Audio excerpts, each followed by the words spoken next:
Yokohama et un plan d'action quinquennal 2013-2017 ont sanctionné la 5e conférence internationale de Tokyo sur le développement de l'Afrique.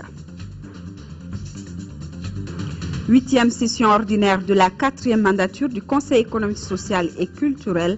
Elle doit valider le rapport 2013 du recueil des attentes, une mission assignée au Conseil au terme de l'article 107 de la Constitution. Démarrage ce matin des examens de fin d'année. Au rendez-vous, plus de 15 000 candidats pour les épreuves du certificat d'aptitude professionnelle CAP. Mesdames et messieurs, bonsoir et bienvenue dans cette édition fin aujourd'hui des travaux de la 5e conférence internationale de Tokyo sur le développement de l'Afrique. Ont adopté une déclaration de Yokohama et un plan d'action quinquennal 2013-2017, plan que le Japon s'engage à financer à hauteur de 40 milliards de dollars. Envoyé spécial au Japon, Sidiki Dambélé, Idrissa Traoré. Au Japon, on dit toujours que la fin de toute chose constitue un nouveau départ. Et bien voilà, la 5e TICAD, conférence internationale de Tokyo sur le développement de l'Afrique, ferme ses portes. Et c'est une nouvelle page qui s'ouvre dans les relations entre Africains et Japonais avec comme mot-clé croissance et paix sous toutes ses facettes. Le Japon s'engage à relever ces défis en investissant en masse dans les secteurs des infrastructures, de l'agrobusiness, de la santé, de l'éducation, de la sécurité et j'en passe. Le Japon, qui se veut désormais un partenaire incontournable de l'Afrique, ne lésine pas sur les moyens. Près de 40 milliards de dollars seront débloqués d'ici 2017. Les questions liées à la stabilité, l'unité du continent, la paix, la sécurité, la bonne gouvernance, la transparence, la réduction des comptes, ça c'est des défis. Et l'autre défi, le défi économique, à travers les différents programmes que nous avons mis en place, l'agriculture, l'environnement, l'intégration du continent, les infrastructures, les questions liées à l'éducation, la santé, donc autant de défis. Donc en réalité, l'Afrique vient aujourd'hui à ce TICAD et perçoit la TICAD, la sécurité, comme un partenariat qui l'accompagne, la main dans la main, et faire en sorte que l'Afrique puisse retrouver sa place dans le Conseil des Nations. Nous repartons totalement satisfaits pour la seule et simple raison que les préoccupations de l'Afrique ont été prises en compte, et vraiment bien prises en compte. Aussi bien nous savons aujourd'hui que l'Afrique est un continent qui a des potentialités énormes. L'Afrique est un continent qui bouge. L'Afrique représente l'avenir du monde pour de demain. Et c'est la raison pour laquelle les mesures qui ont été prises pour soutenir l'Afrique dans le développement de ses infrastructures et également pour sa stabilité. On ne peut pas faire un développement sans stabilité. C'est pourquoi nous sommes aujourd'hui très comblés que les problèmes que nous avons dans notre sous-région, particulièrement au sein des pays de l'UEMOA, le problème du Mali, soient pris en compte. En tout cas, le Premier ministre japonais Shinzo Abe donne l'assurance que son pays tiendra ses promesses comme il l'a toujours fait.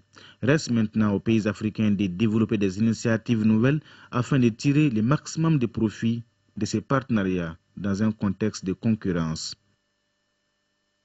Avant la cérémonie de clôture, le Premier ministre japonais a reçu en audience le président de la République par intérim, Djonkunda Traoré. Shinzo Abe, Premier ministre japonais, a salué la participation malienne à la TICAD et surtout les propositions du président Traoré pour un renforcement de la paix dans le Sahel. Le président malien a remercié à son tour le gouvernement et le peuple japonais pour l'accueil chaleureux et la solidarité avec l'Afrique.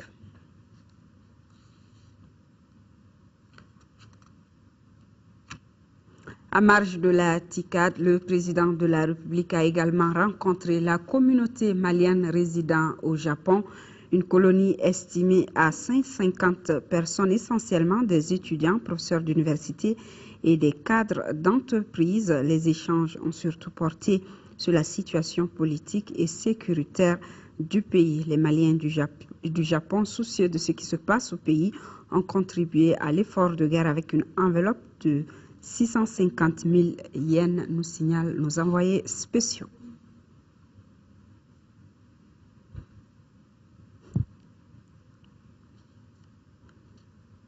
Voilà donc le président de la République au Japon qui a rencontré la communauté malienne.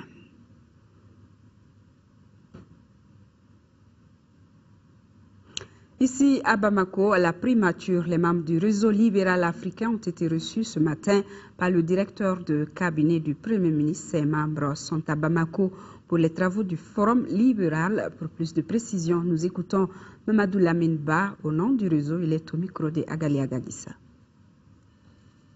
Nous sommes membres d'un réseau qui s'appelle le réseau libéral africain, regroupant les partis libéraux de tout le continent.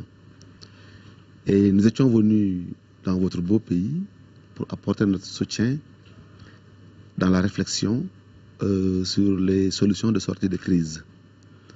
Et c'est dans ce cadre-là que nous avons adopté une résolution, fait des propositions que nous avons bien voulu transmettre aux autorités de la transition.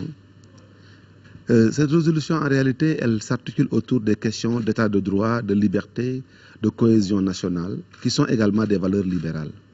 Si vous vous penchez un peu sur ce qu'on appelle le manifeste d'Oxford, qui est la charte des valeurs libérales, vous y retrouverez les mêmes principes et les mêmes valeurs qui fondent une république démocratique, laïque et moderne.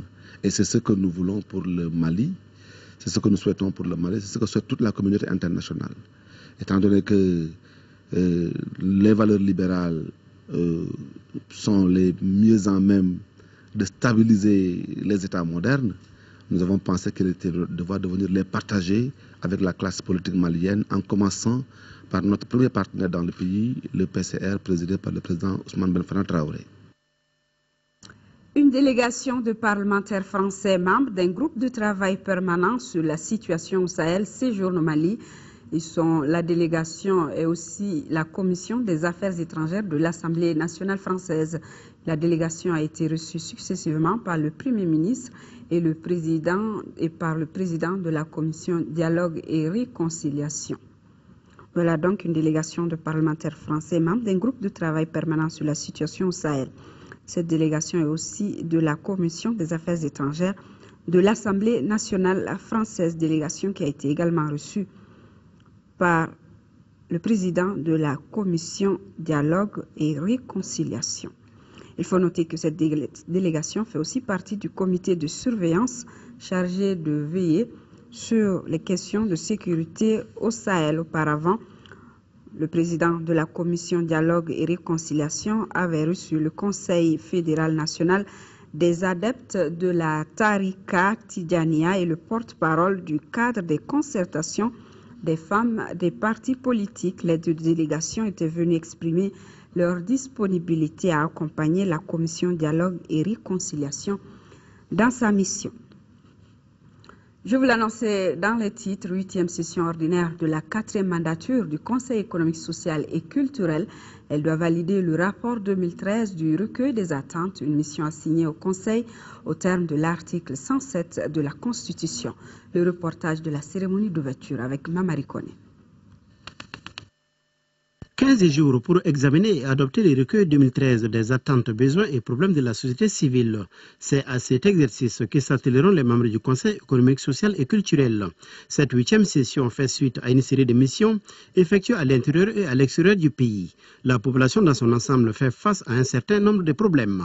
On peut citer entre autres l'insécurité souvent grandissante, le problème des déplacés et réfugiés suite à la rébellion dans le nord du pays, la crise de l'école malienne, les problèmes de santé, d'environnement et d'assainissement, la cherté de la vie, le départ massif des jeunes vers les sites d'orpaillage. Des missions se sont également rendues en France, en Allemagne, en Espagne et dans une quinzaine de pays africains. Nos compatriotes de l'extérieur souhaitent la création d'un fonds de solidarité. Les préoccupations portent sur une meilleure orientation de l'action diplomatique du Mali, mais en même temps sur les opportunités attractives pouvant constituer des facteurs d'épanouissement pour nos compatriotes et les vecteurs de croissance économique forte. D'où la nécessité de créer un centre culturel et une maison du Mali à Paris. L'absence de l'armée à Kidal inquiète les Maliens. Cette préoccupation a été évoquée lors des rencontres avec nos compatriotes à l'intérieur aussi bien qu'à l'extérieur. Les conséquences ultimes à prévoir peuvent engendrer une fragmentation de l'édifice républicain que nous avions construit ensemble et remettre en cause les trajectoires de notre géohistoire dans l'ultime but de satisfaire les appétits de certains milieux qui n'ont pas souci de nos intérêts vitaux. Au Conseil économique, social et culturel, on souhaite que les élections se tiennent dans la transparence, la convivialité et la réconciliation, ce qui affirmera, dira le président du Conseil, la crédibilité à poursuivre le processus démocratique en marche depuis près de 2 décennies dans notre pays. Du Haut Conseil des collectivités, les conseillers nationaux ont donné ce matin leur avis sur 5 projets de loi soumis à eux par le gouvernement. Il s'agit entre autres de l'ordonnance portant création de l'Académie malienne des langues, du projet de loi portant création des missions culturelles de Kangaba, Sikasso et Ségou, ainsi que celle relative à la création du centre de traitement des données d'état civil. Modibo Mariko pour les détails. L'ordonnance portant création de l'Académie malienne des langues, sans être la première à être soumise à l'appréciation des conseillers nationaux, a été de loin la plus discutée des 5 projets de texte à l'ordre du jour de cette session. De la nécessité de sa création à l'augmentation du nombre de langues nationales en passant par la dénomination des institutions en langue nationale, les conseillers nationaux n'ont voulu rien laisser passer. En effet, en se fondant sur le succès de l'ACALA, l'Académie africaine des langues, notre pays lance un autre champ d'expérimentation en voulant créer l'AMALA, l'Académie malienne des langues. La deuxième, qui sera le point focal, la première, vise à prendre les relais des diverses structures de promotion des langues nationales. Compte tenu de leur incidence sur le développement local et régional, les conseillers nationaux, sous réserve d'amendement, ont voté les textes à 52 voix pour, 1 contre et 0 abstention. Auparavant, c'était autour du projet de loi portant création du centre de traitement des données d'état civil de passer à l'examen de la plénière. Un centre dont la création apportera des solutions aux nombreuses lacunes constatées dans la gestion manuelle des actes d'état civil. Autre projet de loi soumis à l'avis des conseillers, c'est celui portant création des missions culturelles de Kangaba, Sikasso et Ségou. La création de ces missions culturelles pour des conseillers nationaux, après écoute de la commission aménagement du territoire, ont adopté ces textes à l'unanimité des 53 conseillers présents. Maintenant, sans recommander la dotation de ces différentes missions à moyens leur permettant de mieux accomplir leurs missions. 2 autres documents, notamment le projet de loi portant création du centre pour le développement du secteur agroalimentaire et celui relatif à la création de l'inspection générale de l'éducation nationale, ont aussi eu le quitus des conseillers au cours de cette plénière, la dernière de la session de l'année 2013. Nous poursuivons avec ce communiqué du gouvernement suite aux exactions en cours à Kidal perpétrées par le MNLA sur les paisibles populations civiles. Le gouvernement du Mali condamne avec la dernière rigueur ces actes de violation des droits de l'homme et rassure que leurs auteurs répondront de leurs actes. Le gouvernement précise que les forces armées maliennes seront dans les plus brefs délais à Kidal, quel qu'en soit le prix. Par ailleurs, les négociations entre groupes rebelles n'entraveront nullement les initiatives de l'émissaire du président de la République engagé dans le processus de désarmement des groupes armés. Et sur ce sujet, le ministre de la Communication, porte-parole du gouvernement, a rencontré cet après-midi la presse pour donner ce message du gouvernement. Manga Dambélé a également précisé que si les exactions sur la population noire de Kidal se révèlent vraies, les auteurs seront sévèrement punis conformément aux dispositions en vigueur. Bourama Traoré. Le ministre de la Communication, Manga Dambélé, monte au créneau. Le porte-parole du gouvernement donne la position des autorités nationales sur la situation à Kidal. Le message du gouvernement est clair et ferme. L'armée malienne sera à Kidal sans condition et dans un délai très court. En tout état de cause, avant les élections, le drapeau malien flottera à Kidal. La présence de l'armée malienne à Kidal n'est pas négociable.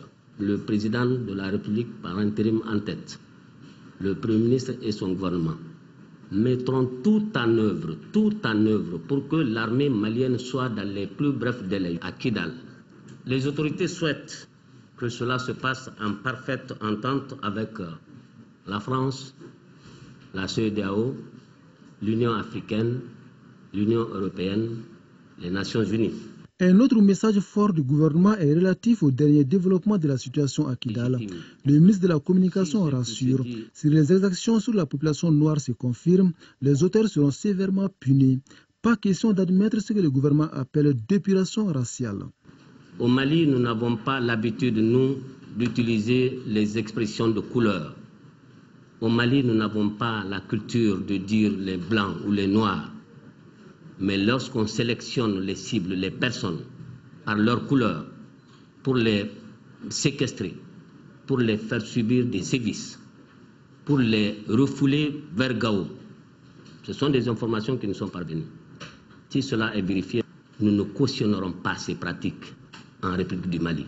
Restaurer la paix au Mali par le dialogue, le gouvernement dit oui, mais pas à n'importe quel prix. Il rappelle ces conditions qui ne sont pas négociables. Ouvrir un processus de réconciliation avec ceux-là qui reconnaîtront sans condition, il est bien précisé dans ces dispositions, sans condition, l'intégrité territoriale du Mali. Et bien entendu, cela passe également par le dépôt des armes, parce que je n'ai pas connaissance d'une table de négociation où se trouvent des armes. En tout cas, la position du gouvernement sur la gestion de la crise du Nord est désormais connue et les jours à venir nous édifieront davantage. Et justement sur cette même question de Kidal, le bureau de l'Assemblée nationale a appris avec indignation et stupéfaction l'attaque des paisibles populations noires et arabes de la région de Kidal par le MNLA, faisant ainsi de nombreux blessés. Face à cette nouvelle situation que rien ne saurait justifier et au moment où le pays est résolument engagé pour la préparation des élections présidentielles de juillet 2013, le bureau réuni ce lundi 3 juin 2003 condamne les forfaits commis par les terroristes du MNLA. Le bureau de l'Assemblée nationale réaffirme avec force le caractère indivisible du territoire national. À cet égard, le bureau de l'Assemblée nationale demande au gouvernement de prendre toutes les dispositions légales et urgentes pour garantir la quiétude des paisibles populations de la région de Kidal. Le bureau de l'Assemblée nationale, se fondant sur les déclarations du président de la République par intérim, rassurant les populations de Kidal de la tenue des élections présidentielles à Kidal comme partout ailleurs au Mali, avec la présence effective de l'armée et de l'administration, appelle les populations à la sérénité, attire l'attention de l'opinion nationale et internationale des exactions commises par le MNLA, remercie les amis du Mali et l'ensemble de la communauté internationale pour leur soutien constant depuis le début de la crise. Et dans le même sens, l'Association malienne des droits de l'homme, AMDH, s'inquiète du climat délétère qui prévaut à Kidal et du regain des exactions à l'approche de l'élection présidentielle du 28 juillet 2013. L'AMDH dénonce ces violations des droits de l'homme de nature à provoquer des vengeances intercommunautaires et à compromettre la réconciliation nationale et la tenue des élections. L'AMDH rappelle aux responsables du MNLA qu'aucune raison ne pourrait justifier de tels actes, lesquels ne doivent pas rester impunis. Nous en rappelons la vigilance, signale l'AMDH, des populations civiles à éviter tout amalgame ou vengeance intercommunautaire. Le parrainat de son côté exprime sa très vive préoccupation devant cette situation et condamne avec la dernière rigueur ces arrestations et ces violences. Le parrainat apporte son soutien conséquent à la médiation conduite par Tchéblin Dramé qui tend à parvenir à un accord permettant la tenue de l'élection présidentielle sur toute l'étendue du territoire national. Nous poursuivons avec ce communiqué de presse de la plateforme des cadres et leaders Keltamachek pour l'unité nationale du Mali, fidèle aux motivations profondes qui ont justifié sa création, à savoir, entre autres, le rétablissement de la paix et le renforcement de l'unité nationale du Mali, convaincu que les fondements de l'État malien républicain, unitaire, égalitaire et démocratique ne peuvent exister de façon durable et irréversible sans l'implication réelle des représentants légaux et légitimes de toutes les populations maliennes dans le processus devant conduire au rétablissement de la paix, à la préservation de l'intégrité du territoire national et à la consolidation de l'unité nationale, la plateforme des cadres et leaders des Keltamachek pour l'unité nationale, tout en respectant et en soutenant la feuille de route des autorités de transition, demande au gouvernement de numéro 1, trouver sans délai les voies et moyens qui permettront d'impliquer de façon réelle et franche les représentants légaux et légitimes des populations que sont les élus et les leaders traditionnels dans les discussions visant à rétablir la paix, à garantir l'intégrité du territoire national et à consolider l'unité nationale. 2.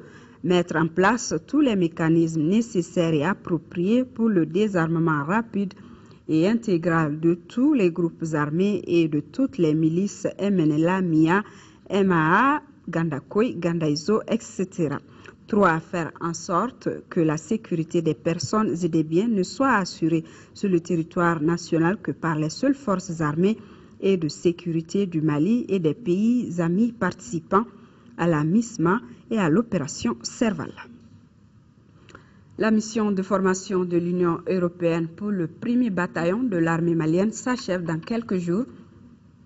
Le chef de la mission, le général François Lecointre, tire déjà les enseignements de cette première étape ce soir dans l'émission Sur la ligne de front. D'ici là, je vous propose un extrait de cet entretien réalisé par Abbas Fambouri Traoré. Croyez-moi, je me suis battu et je me suis démené comme un beau diable pour faire en sorte que cette mission aboutisse et pour que l'ensemble des parties prenantes, les Européens, Bruxelles, évidemment, l'ensemble des États membres, l'État malien, convergent vers un seul but. Je suis satisfait du résultat, oui. Je vais me relancer avec la même énergie dans la formation du bataillon suivant. Mon inquiétude aujourd'hui, c'est que ce qu'on a fait, et qui objectivement est une prouesse, d'abord, soit un véritable investissement pour le long terme. Et je l'ai dit au lieutenant-colonel Sanogo, qui est le chef de corps de ce premier GTIA. Maintenant, on a fait le premier pas avec lui. Il a un véritable outil qu'il commande. Il faut qu'il comprenne qu'il est devenu le père de ce régiment-là. Il faut qu'il comprenne que ce qu'il a fait là, ce n'est pas simplement un entraînement. C'est une formation qu'il engage moralement vis-à-vis de ces hommes avec lesquels il va être engagé en zone opérationnelle, et que cet engagement est un engagement durable qui doit le conduire à s'intéresser à chacun de ces hommes individuellement, et c'est vrai de toute la hiérarchie de ce bataillon. Et que cet engagement-là, c'est un engagement de long terme, parce que je ne travaille pas à faire juste un bataillon pour faire plaisir à un moment donné à l'Union européenne. Je travaille avec toute mon âme et tout mon cœur pour que nous parvenions à reconstruire une armée malienne nouvelle.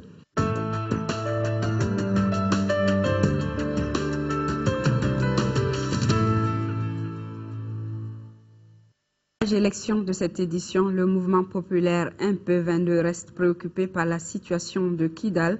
Ce groupement de partis politiques et associations a annoncé son opposition à toute négociation avec le MNLA. Moussa Fani, compte rendu.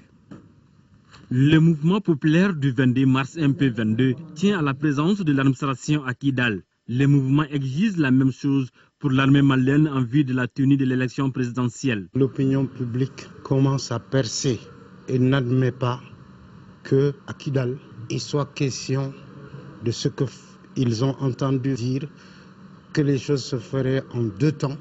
Cela soulève le peuple malien de partout, de l'extérieur comme à l'intérieur. C'est un contexte qui appelle en fait un mouvement comme celui du MP22 à effectivement prendre ses responsabilités pour alerter l'opinion publique. Le MP22 sera représenté à l'élection présidentielle de juillet prochain par Dr Oumar Marko, secrétaire général du parti SADI. 5e anniversaire de la convergence pour le Mali, CODEM. Les responsables du parti ont lancé un mouvement de jeunes dénommé Col Bleu. C'est un réseau qui veut militer pour l'élection du candidat CODEM à l'élection présidentielle prochaine. Ramata Konaté. Au sein du parti CODEM, Convergence pour le développement du Mali, il existe désormais le mouvement des jeunes dénommé Col Bleu. Pour le président du Bureau national des jeunes de la CODEM, ce concept est plein de sens.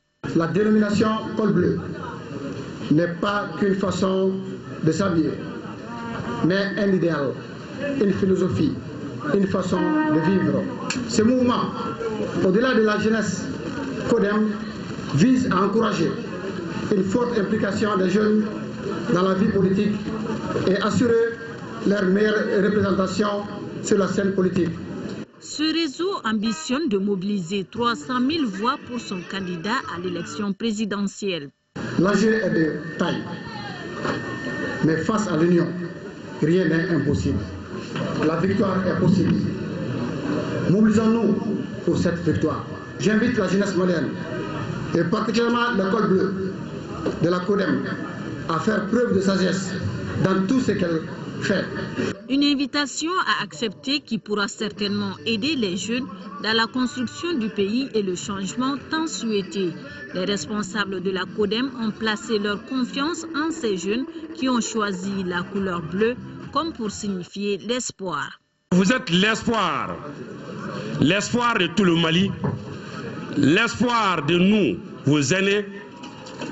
Voilà pourquoi vous avez laissé de côté la couleur blanche pour choisir le col bleu, le bleu, la couleur de l'avenir. Le lancement du mouvement Col Bleu a été aussi l'occasion de faire un bref aperçu des 5 années d'existence du parti CODEM. La formation politique est implantée à l'extérieur du pays et dans les 49 cercles du Mali, ainsi que les 6 communes du district de Bamako, a assuré le président du Bureau national des jeunes de la CODEM. 35 partis libéraux du pôle de l'Afrique de l'Ouest ont pris part au 2e forum libéral de Bamako. Au cours de la conférence de presse qui a clôturé le forum, les partis libéraux ont réaffirmé leur engagement à soutenir le Mali dans toutes ses démarches de sortie de crise. Caribou Pérou, compte rendu. Cette conférence de presse du Parti citoyen pour le renouveau marque la fin des travaux du Forum libéral de Bamako.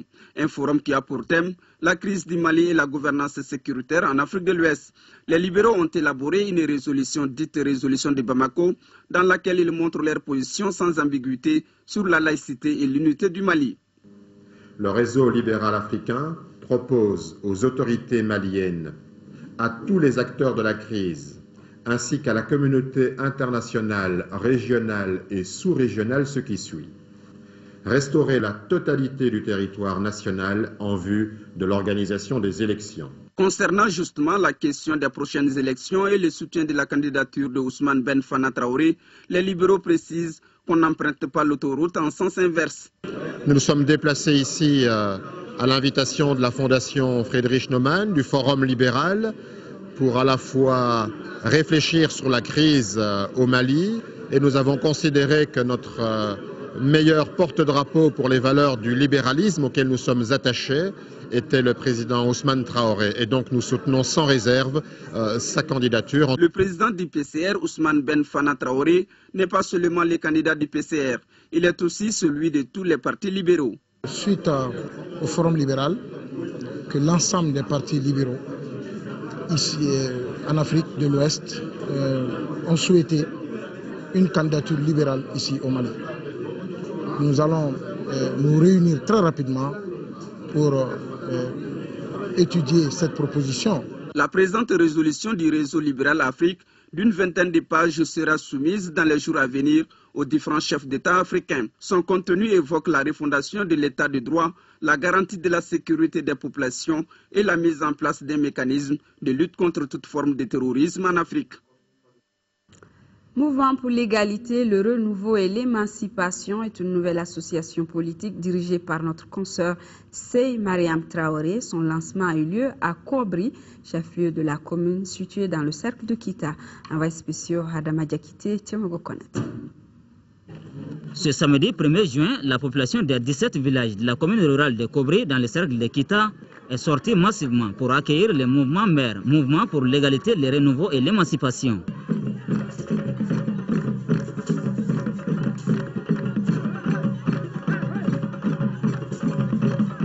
Créé dans le souci de contribuer à l'émergence des couches démunies, ce nouveau groupement féminin a jeté son dévolu sur les femmes rurales.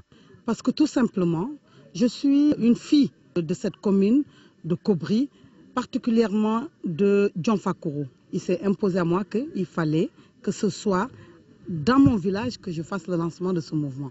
Cette visite a permis à la délégation de s'enquérir des préoccupations des femmes de la commune rurale de Kobri. Préoccupations qui s'articulent autour des difficultés d'accès à l'eau potable, au manque de financement pour mener des activités génératrices de revenus, des matériels de sonorisation pour les manifestations publiques. La liste n'est pas exhaustive. La présidente du mouvement, Sey Mariam Traoré, dit avoir pris bonne note des besoins exprimés avant de rassurer la population du soutien de son association dans toute action allant dans le sens du bien-être des couches vulnérables. Quand la femme va bien, le foyer va bien, la société va bien, la communauté va bien, la nation va bien. Donc tout repose sur le bien-être de la femme. Nous allons aider à ce bien-être-là. Madame la Présidente, vos combats en faveur de la promotion de la femme en santé maternelle, santé à la production, la prise en charge des frustreuses n'est pas nouveau. Réconfortés par cette prise de contact, les deux parties se sont quittées sur une note d'espoir, celle de voir rayonner le mouvement pour mieux soutenir le groupe cible.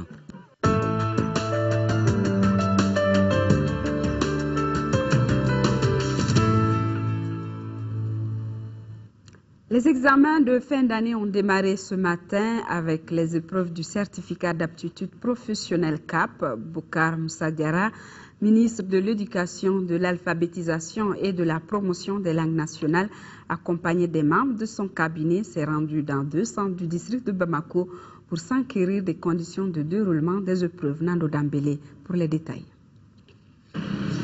Il est exactement 7h30 au lycée Ba Aminata Diallo. Les candidats répondent à l'appel. Ousmane Sissé, Victorien Sissé. Victorien Sissé. Je suis venu vous souhaiter courage et bonne chance. C'est en ces termes que le ministre Boucar Moussa Diarra s'est adressé aux candidats des 2 centres visités, celui du lycée Ba Aminata Diallo et du lycée Massamaga Diabaté, respectivement situés sur la rive gauche et la rive droite du fleuve Niger. Il a ensuite procédé à l'ouverture solennelle de l'enveloppe contenant les épreuves. Au total, 15 796 candidats répartis entre 36 centres sont inscrits à cet examen. La visite du ministre de tutelle dans ces centres est une tradition. Cette année particulièrement, c'est avec beaucoup de fierté que j'ai pu ce matin ouvrir l'enveloppe au lycée Aminata Ba pour lancer ces examens qui se déroulent finalement dans une sérénité d'une année normale. Et ce n'était pas gagné au départ, c'était un défi extrêmement important pour le gouvernement et le département de l'éducation. Nous pouvons nous réjouir aujourd'hui. Pour la sécurisation et la moralisation des examens, le ministre ne dit pas plus. Nous allons minimiser au maximum la fraude. Et parce que nous travaillons pour donner à nos examens toute la sincérité et donner la crédibilité aux résultats que nous proclamons. Cet examen du certificat d'aptitude professionnelle donne le ton des examens de fin de l'année scolaire 2013-2014 qui se poursuivront mercredi prochain avec l'examen du diplôme d'études fondamentales d'EF. Bonne chance à tous les candidats. Quel rôle et quelle place pour une femme leader d'association dans la réussite du développement local? La question était au centre d'une rencontre entre les femmes leaders d'associations et de groupements féminins en Commune 5. La rencontre est une initiative de l'ONG Vision Citoyenne du Millénaire. Le compte-rendu d'Abdrahman Mega. Avec plus de 51% de la population active, les femmes n'atteignent pas encore les 30% dans les instances de prise de décision. Cette situation, elle ambitionne de la corriger à travers leur forte implication dans le développement local. Et le cadre choisi, c'est cette rencontre entre les femmes responsables d'associations et celles de groupements féminins. Cette rencontre a pour objectif de leur offrir des opportunités afin qu'elles échangent leurs expériences sur un certain nombre de secteurs jugés prioritaires. Parmi ces secteurs, il y a bien sûr le leadership féminin, les stratégies d'élaboration de plans d'affaires et les techniques de gestion des revenus. J'ai beaucoup apprécié leur initiative.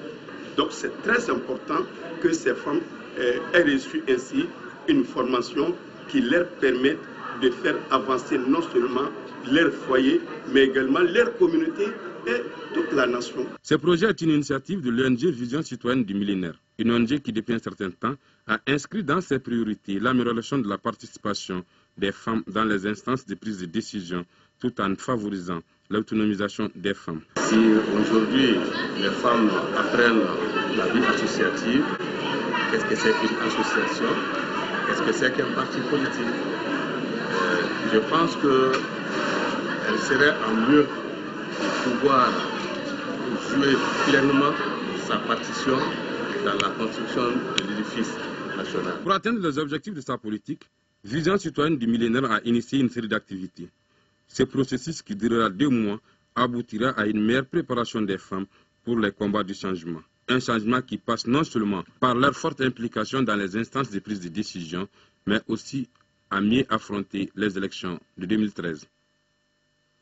Environ 60 millions de francs CFA, c'est le coût du financement de la phase pilote du projet Initiative Emploi Jeunes Entrepreneurs, un projet piloté par l'ONG nationale Conseil et appui pour l'éducation à la base. Cette phase pilote qui formera dans les domaines agro-pastoraux et artisanaux concerne 80 jeunes filles et garçons de Fana et Dioïla. Moussa Fane.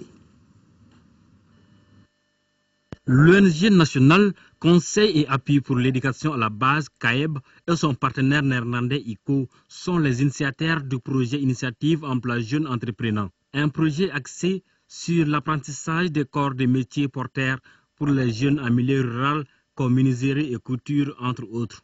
La phase pilote qui dure 14 mois concerne 80 jeunes déscolarisés et non scolarisés âgés de 15 à 25 ans des communes de Kaladougou et de Guigneka dans la région de Koulikoro. Ces jeunes sont répartis entre 20 ateliers d'apprentissage selon les corps de métiers. Nous voudrions que ces jeunes-là, ils s'adonnent à cette formation. Qu'ils se disent que ce projet-là, c'est pour eux. Qu'ils ne considèrent pas comme un projet, mais qu'ils considèrent qu'ils sont en formation pour leur permettre d'avoir un emploi. Ça, c'est un premier aspect. Qu'ils se disent que vraiment, c'est de leur responsabilité de créer des emplois. Nous ne ferons que les accompagner. Financée à hauteur de 60 millions de francs CFA, la phase pilote devra contribuer à l'insertion des bénéficiaires dans la vie active.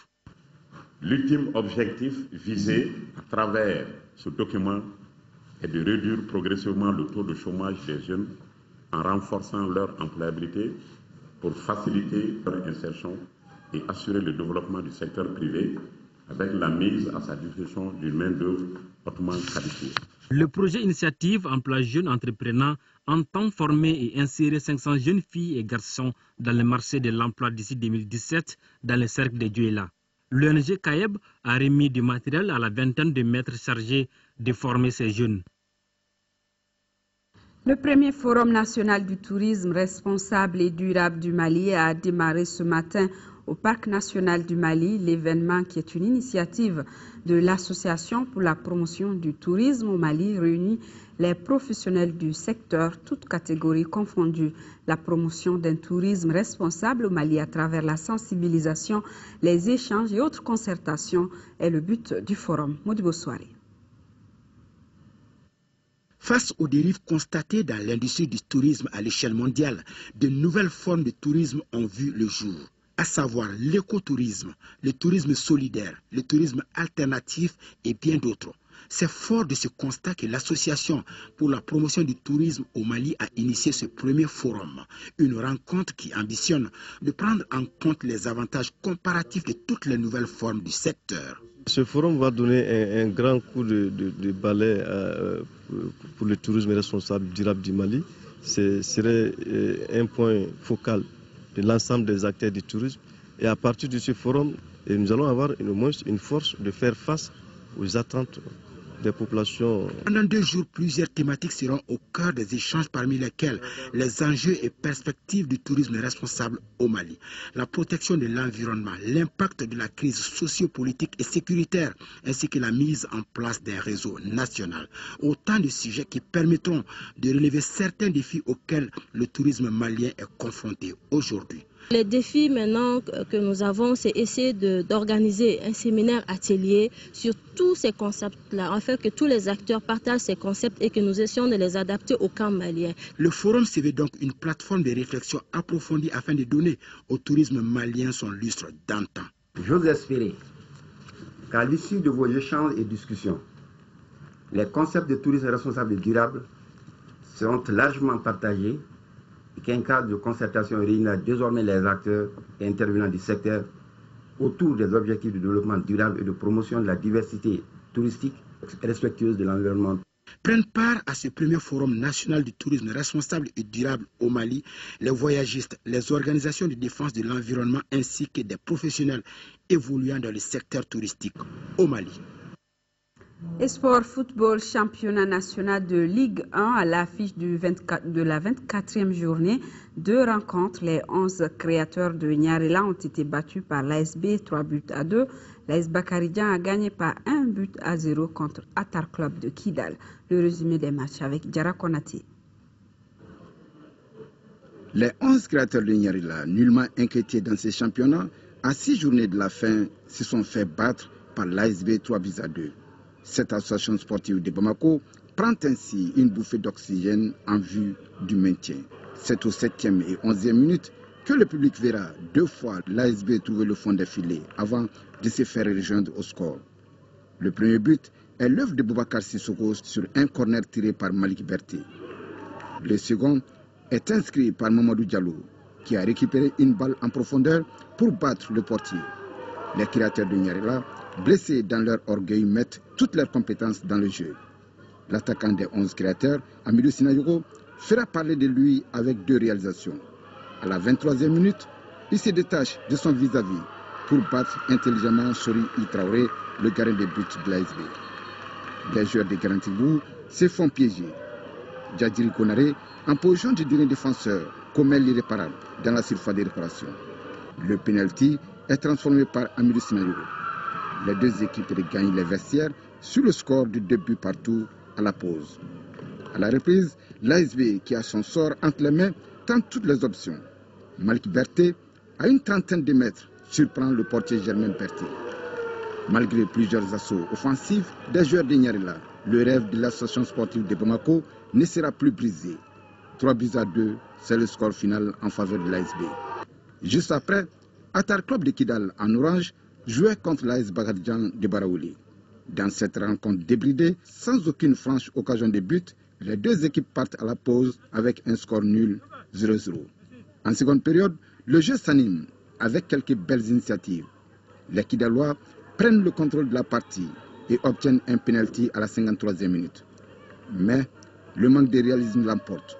Ablaï Adewal frappe au-dessus. Aussitôt, les joueurs de Baraouli réagissent à la 54e minute en ouvrant le score par Ségou Berté à la réception d'un ballon de Dieudonné Graclé. 1-0, score final. AS Bakaridjan continue son ascension. Très courageuse équipe de Kidal. La chronique santé du jour parle du glaucome, une affection grave du nerf optique qui peut conduire à la cécité. Le glaucome est considéré comme une maladie dissimulée qui se détecte généralement par hasard puisqu'elle se développe sans signe particulier. Les détails dans Focus Santé, une réalisation de Tchessira Dambélé.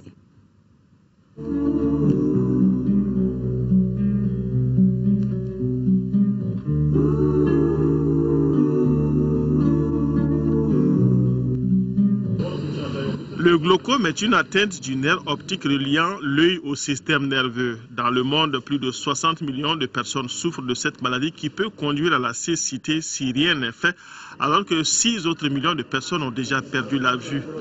Évoquant les différents types de cette maladie, les spécialistes parlent de glaucome congénital chez le nourrisson, de glaucome juvénile à partir de 15-16 ans et de glaucome à grand angle plus rencontré chez les plus de 30 ans. C'est un glaucome qui ne donne pas de signes particuliers. C'est-à-dire le malade, il ne viendra pas se plaindre qu'il ne voit pas, il ne se plaindra pas qu'il y a des douleurs, il ne se plaindra pas que les yeux le grattent. Et donc, c'est quelqu'un qui peut venir comme ça en consultation pour des petits signes, ou quelqu'un qui vient en consultation de façon pour un examen ordinaire, une visite d'embauche pour une prescription de lunettes à partir de 40 ans. Et là, le médecin, s'il prend soin d'examiner le nerf optique, de prendre la tension de l'œil, alors il peut poser effectivement le diagnostic de glaucome. Donc c'est un glaucome de diagnostic tout à fait fortuit, donc qui ne donne pas de manifestations qui peut pousser le malade à consulter. Une personne peut vivre avec un glaucome pendant plus de 15 ans sans le savoir. L'affection ne provoquant pas de douleur est très souvent découverte par hasard. Il y a beaucoup de mystères autour de la cause du glaucome. Mais une chose est sûre, et il y a l'unanimité pratiquement autour de l'hérédité du glaucome. Alors, on va me demander, alors, et ceux qui ont le glaucome, les arrière-grands-parents, comment ils ont fait pour avoir le glaucome? Alors ça, pour l'instant, il n'y a pas de... c'est pas élucidé. Mais on sait quand même que quelqu'un qui a le glaucome, alors ces enfants ont plus de risques de développer le glaucome que les enfants d'autres parents qui n'ont pas de glaucome. La tension de l'œil n'est plus un signe du glaucome. C'est-à-dire quelqu'un qui a une tension de l'œil anormalement élevée n'a pas forcément de glaucome. La tension de l'œil est un facteur de risque. C'est-à-dire quand on a la tension de l'œil qui est élevée, on a plus de risques d'évoluer vers le glaucome qu'une autre personne qui n'a pas de tension de l'œil. Au Mali, en 2010, une deuxième étude à Bamako a confirmé les résultats d'une première qui estimait à 4% la prévalence du glaucome qui se traite malgré tout. Contrairement aux idées reçues, le glaucome se traite. Et il se traite même très bien. Mais c'est une maladie qu'il faut traiter à vie. C'est-à-dire, on ne vient pas prendre les médicaments pour qu'au bout d'une semaine ou 2 semaines, la maladie disparaisse totalement. Non. Alors c'est comme l'hypertension artérielle, c'est comme le diabète. Alors donc il faut une relation assez privilégiée entre le patient et son ophtalmologiste. Alors le traitement, il s'est fait de plusieurs façons. Une fois que le diagnostic est posé, d'abord il y a les médicaments qu'on va prescrire aux patients, les gouttes. Alors les gouttes, il y en a de plusieurs sortes aussi. On ne va pas rentrer dans ces détails. Alors, si ces gouttes ne parviennent pas à stabiliser la maladie, on peut faire recours au traitement au laser. Alors, si le laser ne parvient pas aussi à régler le problème, il faut opérer la personne. Au Mali, le glaucome peut être diagnostiqué partout où il y a un ophtalmologiste, mais la mesure du champ visuel, qui est un examen déterminant dans le diagnostic, ne se fait qu'à l'iota.